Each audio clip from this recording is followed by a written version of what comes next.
Y en este tiempo de Brújula de Castilla-La Mancha,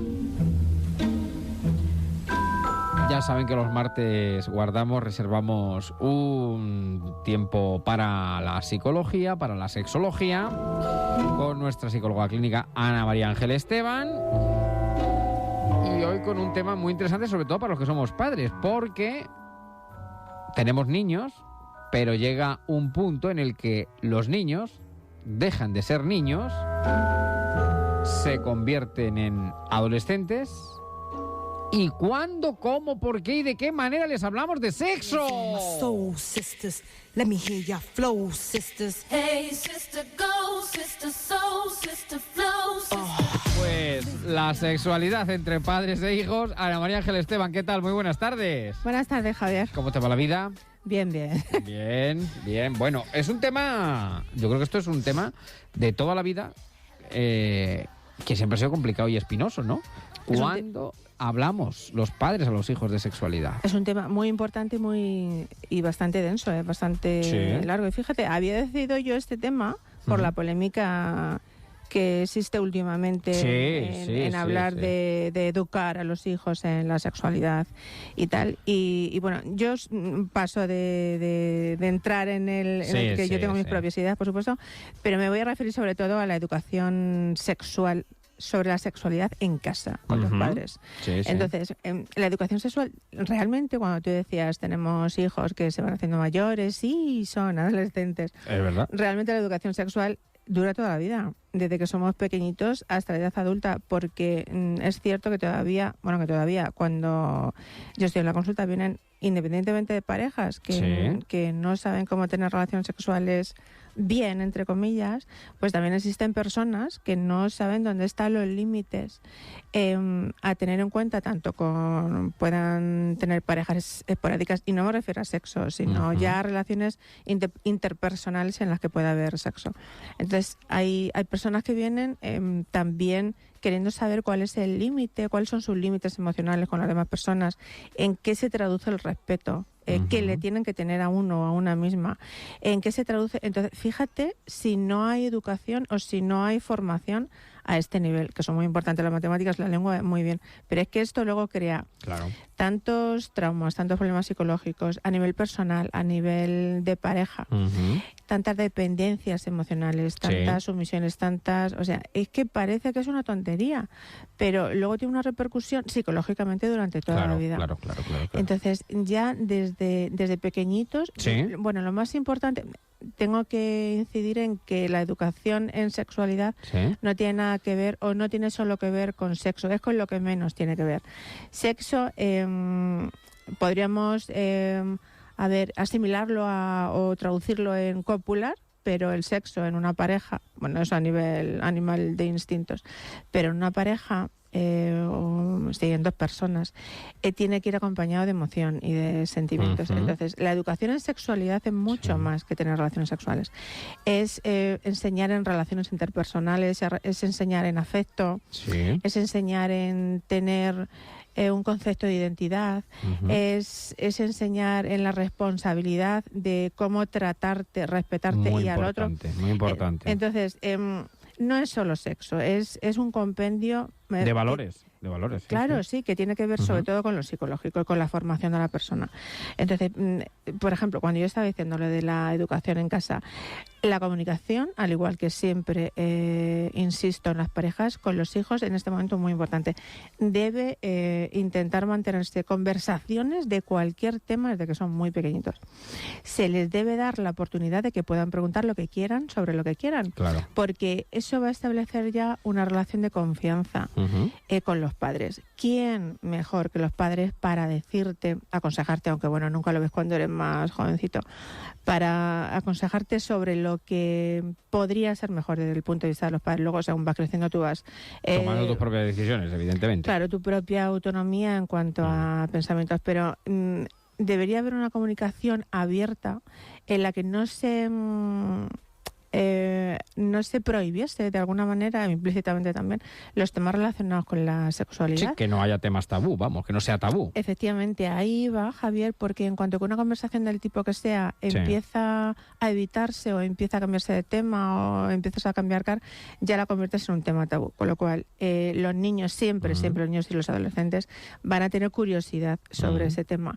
Si en casa lo hacemos un tema tabú, van a buscarlo por cualquier otro sitio, con lo cual la fuente de información que van a encontrar casi siempre va a ser Internet, los demás amigos. Sí. Y está visto, sí, que en cuanto a relaciones sexuales y el concepto de sexualidad, los niños poco informados, los niños que tienen poca relación y poca comunicación con sus padres en casa sobre estos temas, tienen relaciones sexuales más precoces. Sí. Con más riesgos, por supuesto, porque tienen poquísima información o información errónea, con más riesgos a nivel de embarazos, a nivel de enfermedades. Por tanto, tú lo que propones es hablar de forma natural, por supuesto, con los niños cuanto antes. Cuanto antes. Además, fíjate, hay de una forma momentos... sencilla también. Sí, claro. Fíjate, cuando yo decía, mira, en función de la edad, hay que hablarles de un determinado tema, de una determinada forma, y para mí siempre lo mejor va a ser, además de los padres, alguien de fuera que no sean los padres, un psicólogo. Un psicólogo está controlando el cómo le va a llegar, qué información y cómo le va a afectar a su emoción y a su comportamiento. Entonces, un psicólogo, y si es sexólogo, mejor, ¿vale? Pero, y si es sexólogo, que sea psicólogo, por favor, eso es importantísimo. Entonces, en los momentos claves son los momentos en los que siempre hay que hablarles, como tú dices. Pero la forma en la que se le habla y el lenguaje va a depender de la curiosidad suya también. Fíjate, hay que dejarles a ellos que pregunten también.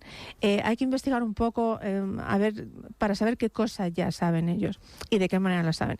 Hay que tener en cuenta pues, la edad, la madurez intelectual, la etapa del desarrollo en la que estén para acoplarnos a darles esta información para que la asimilen, para que la interioricen. Entonces, bueno, pues en cualquier sitio, viendo una película, se puede sacar un tema de conversación en la que hay, no sé, escenas de amor, tal, no tienen por qué ser sexo, insisto.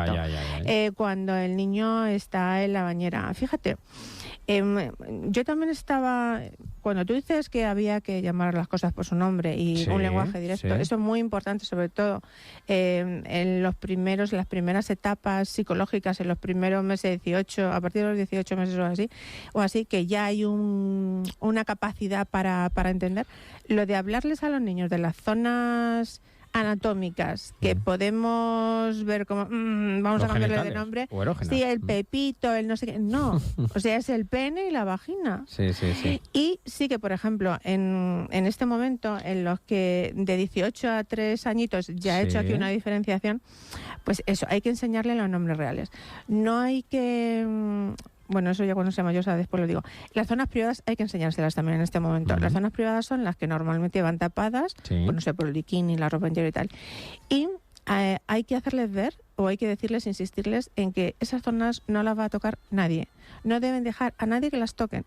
Solamente a los padres y en caso, porque fíjate, si hay padres que abusan, solo en caso de que haya una molestia o un dolor. Entonces el niño pida o se esté quejando. Muy bien, zonas íntimas, claro. Muy bien, esas son las zonas, sí, las privadas. De 4 o 5 añitos, también es característico los niños que muestren interés ya por los genitales suyos y de los otros. Hay anuncios en la tele que a lo mejor la niña está enseñándole al niño tal, que parecen muy graciosos, pero según vean en casa también, que esto no lo he dicho antes, según vean el comportamiento de los padres, que somos... sí, claro, son el espejo. Somos alguien, es muy importante para ellos para imitar, no solamente, o no va a tener demasiada validez lo que les digamos si con nuestras acciones hacemos cosas distintas, entonces porque va a ser una contradicción en su psique. Entonces, bueno, pues en esta edad, en este periodo de 4 o 5 añitos, se tocan también genitales y es normal. Aquí hay que enseñarles... Sí, pues están descubriendo, claro. Sí, además les produce un placer, pero que para ellos no es un placer sexual. Es algo gratificante, agradable, ¿vale? Entonces, se tocan y es normal que se toquen. Y lo que debemos incidir en este periodo sobre su sexualidad es que en público no deben hacerlo. Aquí debemos ponerle los límites de que en público no deben hacerlo porque ahí ya no es normal. Que es básicamente una cuestión de educación. Claro. E insistir, que ya son más mayorcitos, que nadie debe tocarle sus zonas privadas. Íntimas, sí. De 5 a 7 añitos. Efectivamente, de 5 a 6 añitos es lo que toca. Si te parece, porque se nos agota el tiempo. Ay, vale, Javier. Si Sí. te parece, porque el tema es muy interesante, lo dejamos aquí. Sí. Y la semana que viene Vale. continuamos, porque yo creo que, sobre todo en la zona, digamos, más conflictiva, que es ahora la adolescencia, la pubertad, efectivamente. yo creo que requiere también su tiempo y a tratarlo adecuadamente. Pero bueno, yo creo que para empezar no está nada mal. Sobre todo hoy, en el decir a los padres cómo, no evitarlo, cómo Eso es, enfrentarse, eso es. que les va a dar mucha vergüenza a muchísimos, que sí, pero es que en la razón de eso está el que ellos no han tenido conversaciones con sus padres. Con lo cual, Cuanto antes se comience a hacerlo de una manera más natural, a hablar con ellos de una manera más natural, pues más fácil será. y cada uno posteriormente. como pueda. Bueno, siempre claro, porque la cigüeña y la semilla ya se ha quedado un poquito atrasada, pero bueno, en fin, eso ya, la semillita y la cigüeñita, pero bueno. Bueno, querida Ana María Ángel Esteban, lo dejamos por tanto ahí, coma alta, y la semana Sí. que viene, si te parece, pues continuamos, profundizamos un poquito Sí, más sí, en sí, este sí. campo. Muchas gracias como siempre, cuídate mucho, y 615, número de teléfono de nuestra psicóloga clínica en la Clínica del Rosario en Toledo, 615 22 46 80. Cuídate mucho, Ana. Gracias, Un Javier. beso grande. Adiós, adiós. Hasta La luego. brújula de Castilla-La Mancha. Javier Ruiz, Onda Cero.